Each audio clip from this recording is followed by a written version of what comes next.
Meantime, homeowners are picking up things like ice melt and firewood and some other things to keep their houses warm. Yep, they're getting ready to try to protect their plumbing. That's job number one. Fox 4's Vania Castillo has that. Vania.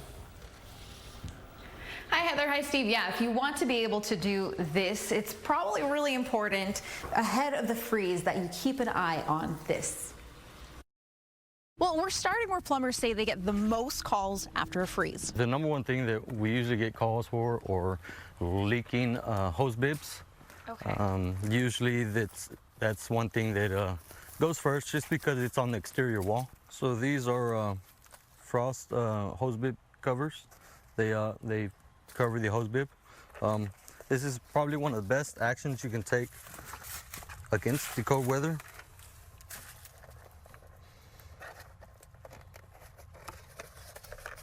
Simply just put it on. That was easy. It just protects it just like that. Yeah, I feel like that's something I could do. Yeah, a homeowner can do it. Okay. Anybody can do it. Okay, and how much would this cost if I go to the store? Roughly $2 to $3. Okay, and if I called you after not doing this, how much would that cost me? Could run you a couple $100. Okay, so I think I'll take the $2-3. $2-3 over a couple $100, yes. What's the number one mistake that you see people doing during a freeze? Just not putting insulation where it's needed.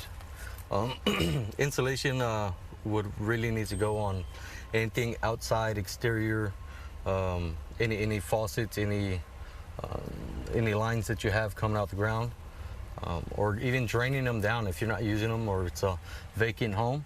Go ahead and drain everything down. And it really was that simple. That took like less than 30 seconds. That's all it takes. That's it. And it's really the simplest things that could make the biggest difference. Your simple, open your cabinets, let it drip. What does opening the cabinets actually do? Like, does it really do anything? So it lets the heat circulate inside your cabinet. Also with the water running through it, it'll prevent any water from freezing up. But it's also important to check places you might miss, like crawl spaces, garages, and attics. It's best if you check all your pipes upstairs, make sure that they are insulated.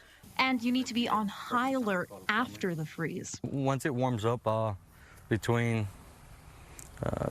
a day or two is usually when you see most of the water leaks. They pop up out of nowhere, and that's when you need to call plumbers. Yeah, and I see this and I start panicking immediately. Should I be panicked, or Most do I have some definitely. time? I should be panicked. Yes. I should be absolutely panicked. You should check your listing for your local plumber. Okay. And give them a call to come and take a look at it. Well, Brianna says that just a couple of minutes of extra work can save you thousands in the long run. Back to you guys. That's really funny, Vania. You should absolutely panic. Yes, panic. Well, and I'm thinking, well, you're here. Take a look.